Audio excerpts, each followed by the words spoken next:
Welcome viewers to the preparation series of PPSC computer science. तो हम लोग ये जो है मेरा पेज है, इस पे जो मैं एमसीक्यूज़ अपलोड करता हूँ तो इनकी जो है एक्सप्लेनेशन के ऊपर एक वीडियो रिकॉर्ड कर रहे हैं। तो चलिए स्टार्ट करते हैं। अच्छा, इसमें जो एमसीक्यूज़ है कि which registers are used in memory protection. तो ये जो मेमोरी प्रोटेक्शन है ये साथ मैंने नीचे मेंशन भी किया हुआ है कि ये जो एमसीक्यूज़ है ये ऑपरेटिंग सिस्टम में से है। तो मेमोरी प्रोटेक्शन का कॉन्सेप्ट ये है कि अब क्या होता है कि मल्टीपल प्रोसेसेस जो हैं वो रन कर रहे होते हैं, क्योंकि हम लोग जो पीसीज यूज़ कर रहे होते हैं आजकल जो यूज़ होते हैं वो मल्टीटास्किंग या मल्टी प्रोग्रामिंग प्रोसेसेस होते हैं। मल्टीपल एक ही टाइम पे जो है वो मल्टीपल प्रोसेसेस रन कर रहे होते हैं। तो जो एड्रेस स्पेस अलॉट होती है प्रोसेसेस को, वो उसी एड्रेस स्पेस में रह के ही जो है वो कोई भी ऑपरेशन या टास्क परफॉर्म करते हैं। तो यानी वो जो एड्रेस स्पेस उनको मिली हुई है उससे बियॉन्ड या उससे बाहर वो जो मेमोरी स्पेस है उसको एक्सेस नहीं कर सकते। तो इस चीज़ को इंश्योर करने के लिए जो रजिस्टर्स अलॉट हैं तो उनको बेस और लिमिट रजिस्टर कहते हैं। तो इसका जो करेक्ट ऑप्शन है which is option number 4, base and limit registers. तो जो नेक्स्ट एमसीक्यूज है, school of thought which treats a model as a black box is known as. ठीक है, तो ये जो एमसीक्यूज है ये आर्टिफिशियल इंटेलिजेंस में से है। तो इसमें वो ये कह रहा है कि यानी ऐसे मॉडल्स, ठीक है, ये ऐसी मशीन्स हैं जिनको as a black box treat किया जाता है। ठीक है, तो वो उनको क्या कहते हैं। अच्छा, ये जो ब्लैक बॉक्स है ना, इसका मतलब ये होता है कि without getting into the internal details, यानी किसी भी चीज़ को ब्लैक बॉक्स ट्रीट करने का मतलब ये है कि उसकी जो डिटेल है या इंटरनल वर्किंग है उसमें जाने की ज़रूरत नहीं है। सिंपली वो जो चीज़ है या वो मॉडल है या मशीन है उसको कुछ इनपुट दी जाती है और उन इनपुट्स के कोरस्पॉन्ड वो कुछ आउटपुट जनरेट करता है। ठीक है, तो ऐसी जो मशीन्स हैं वो उनकी जो स्टडी है या डेवलपमेंट है वो वीक एआई के अंडर आती है। ठीक है, जो स्ट्रॉन्ग एआई है, ठीक है, उनकी जो डेवलपमेंट होती है ना, ठीक है, वो इस तरीके से होती है कि वो उनका जो बिहेवियर है या वो जो एक्शन परफॉर्म करते हैं वो बिल्कुल जो है ह्यूमन ब्रेन जिस तरीके से सोचता है, ठीक है, या वो जो सिग्नल देता है बॉडी को कोई एक्शन परफॉर्म करने के लिए, ठीक है, तो वो जो इस तरह की जो मशीन्स हैं या उनकी जो डेवलपमेंट है तो वो स्ट्रॉन्ग एआई के अंडर आती हैं। तो इसमें से जो करेक्ट ऑप्शन है which is a weak AI. अच्छा, अब इनकी जो डेफिनेशंस हैं, ठीक है, तो वो डिफरेंट होती हैं। ऑथर्स हैं जो डिफरेंट यानी जिन्होंने एआई में काम किया तो वो इनकी जो एक्सप्लेनेशन है वो डिफरेंट तरीके से करते हैं।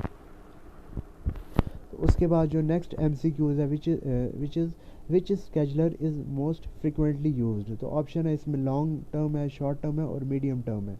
ठीक है, अब जो लॉन्ग टर्म है वो क्या करता है, वो तो प्रोसेसेस को सिस्टम के अंदर लेके आता है। ठीक है, और जो मीडियम टर्म है वो स्वैप इन या स्वैप आउट करता है। अच्छा, इसमें से बचा शॉर्ट टर्म स्केजुलर। तो इसका जो करेक्ट ऑप्शन है वो शॉर्ट टर्म स्केजुलर है। वो किस तरह, वो इस तरीके से है कि अब हम लोग जो पीसीज यूज़ करते हैं, ठीक है, इस सारा में they are based on multiprogramming या मल्टीटास्किंग ऑपरेटिंग सिस्टम्स होते हैं। ठीक है, अब इनमें क्या होता है कि मल्टीपल प्रोसेसेस रन कर रहे होते हैं। ठीक है, एक ही टाइम पे रैम के अंदर मल्टीपल प्रोसेसेस रन कर रहे होते हैं। तो हमें ऐसा लगता है कि यानी ये सारे एक ही टाइम पे रन कर रहे होते हैं, बल्कि ऐसा ऐसा नहीं होता। एक्चुअल में ऐसा नहीं होता, क्योंकि सिस्टम के अंदर प्रोसेसर तो एक ही लगा हुआ है ना।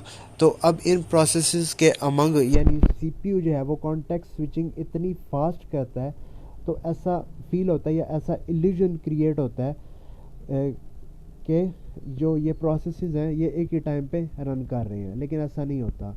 ठीक है, तो यानी इनके दरमियान जो कॉन्टेक्स्ट स्विचिंग है, ठीक है, वो शॉर्ट टर्म स्केजुलर जो है वो करता है। तो इसीलिए जो मोस्ट बिजिएस्ट स्केजुलर है which is a short term scheduler, जिसको सीपीयू जो है स्केजुलर भी कहते हैं। तो इन यानी इसी पॉइंट में से एमसीक्यूज एक और भी बनता है कि वो कौन सा स्केजुलर है जो कॉन्टेक्स्ट स्विचिंग करता है। तो वो यही शॉर्ट टर्म जो स्केजुलर है वही करता है कॉन्टेक्स्ट स्विचिंग भी। ठीक है, उसके बाद आ जाता है there are dash ways to represent sign numbers. ठीक है, तो ये डिजिटल लॉजिक एंड डिज़ाइन और सीओए में से एमसीक्यूज। ठीक है, अब कंप्यूटर के अंदर नंबर स्टोर करने के जो है वो डिफरेंट वेज हैं। ठीक है, अब यहाँ पे पूछा गया कि साइंड नंबर को रिप्रेजेंट करने के कितने तरीके हैं। अच्छा, नंबर जो है ना एक तो साइंड नंबर्स होते हैं और एक अनसाइंड नंबर्स होते हैं, ठीक है। अब जो साइंड नंबर्स होते हैं, ठीक है, साइंड का मतलब होता है कि पॉजिटिव प्लस नेगेटिव, यानी साइंड नंबर में दोनों आ जाते हैं, पॉजिटिव नंबर भी और नेगेटिव नंबर भी। और अनसाइंड नंबर्स का मतलब ये होता है कि जिनके साथ कोई साइन ना हो, मींस पॉजिटिव नंबर। अगर मैं बोलता हूँ +7 या 7, तो बात तो एक ही है ना, यानी +7 का मतलब ये है कि पॉजिटिव नंबर है, +7 का मतलब है ये पॉजिटिव नंबर है। जबकि जो साइंड नंबर है, साइंड नंबर मीन्स जिनके साथ साइन लगा हुआ हो, तो साइन जो हम लोग यूज़ करते हैं वो सिर्फ नेगेटिव नंबर्स के साथ ही लगाते हैं, जस्ट टू रिप्रेजेंट कि ये एक नेगेटिव नंबर है। तो जो साइंड नंबर है उनको रिप्रेजेंट करने के लिए 3 तरीके यूज़ होते हैं। जो पहला तरीका है which is the sign magnitude form, और जो दूसरा है वो वंस कॉम्प्लीमेंट है, और जो दूसरा तरीका है वो टूज कॉम्प्लीमेंट मेथड है। तो 3 तरीके हैं। तो जो करेक्ट ऑप्शन है which is option number 2। Computer के अंदर जो नेगेटिव नंबर जो स्टोर होता है, जो साइन नंबर स्टोर होते हैं, वो टूज कॉम्प्लीमेंट फॉर्म में स्टोर होते हैं, ठीक है। तो उसके बाद जो अगला एमसीक्यूज है, which non primitive data type is use to create link list. तो इसके अगर ऑप्शंस पे देखा जाए तो ये समझ आती है कि ये सी या C++ में से पूछा गया है। तो अच्छा, नॉन प्रिमिटिव डेटा टाइप क्या होती है? नॉन प्रिमिटिव को कस्टमाइज डेटा टाइप या यूज़र डिफाइंड डेटा टाइप भी कहते हैं, जो यूज़र खुद से क्रिएट कर सकता है। तो नॉन प्रिमिटिव डेटा टाइप्स में अगर हम लोग सी की बात करें तो सी के अंदर स्ट्रक्चर यूज़ होगा। अगर हम लोग C++ की बात करें तो स्ट्रक्चर को भी यूज़ किया जा सकता है और क्लास को भी यूज़ किया जा सकता है लिंक लिस्ट को क्रिएट करने के लिए। तो क्लास ऑप्शन नहीं है, तो इट इज़ ऑब्वियस कि जो ऑप्शन नंबर 3 है विच इज़ स्ट्रक्चर, तो वो यूज़ होगा। तो करेक्ट ऑप्शन भी ऑप्शन नंबर 3 है।